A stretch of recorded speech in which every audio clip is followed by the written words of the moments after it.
From NPR and Chicago Public Radio, this is Wait, Wait, Don't Tell Me, the NPR News Quiz.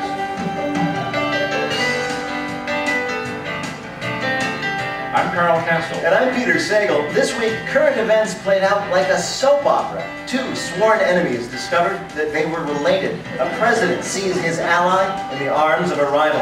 And then, an aloof Secretary of State discovers she's bearing Kim Jong-il's love child. That's next week's episode. He'll reveal who has just one life to live, and Carl Castle explains how he and Corva Coleman finally learned to get along. I figured out how to put it on vibrate.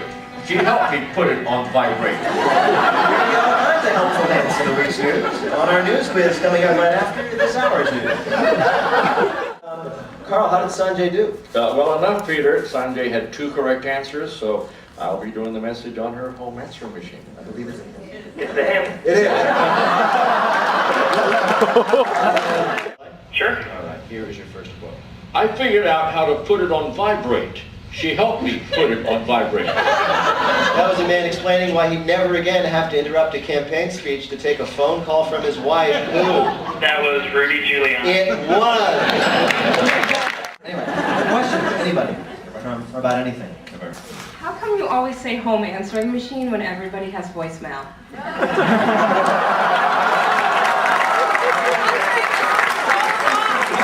Because this show is being taped to run in 1989.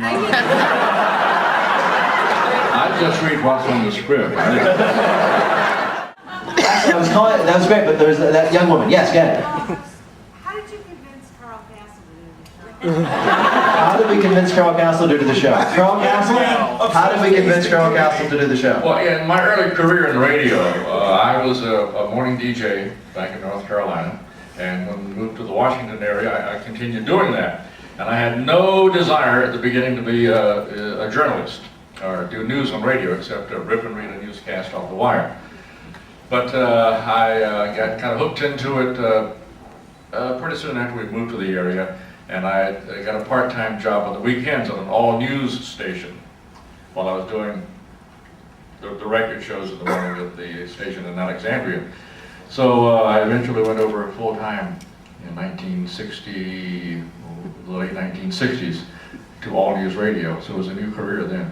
So I went down to NPR a few years later, and one night I was in Boston at a program directors convention and was asked to preside at a session where I introduced a lot of NPR people there. As I went down one by one, I was cracking a joke, you know, like the old days. And so the next day I was approached and asked if I'd be interested in being on this show. So that would take me back to what I liked to do at the beginning of my career, have fun on the radio. That was a good answer, Carl, and we'll be giving you those photos back any day now. I certainly did. Wait. It's for a couple of different 1919. Remember, I come from Berlin. Right. And that was jammed there.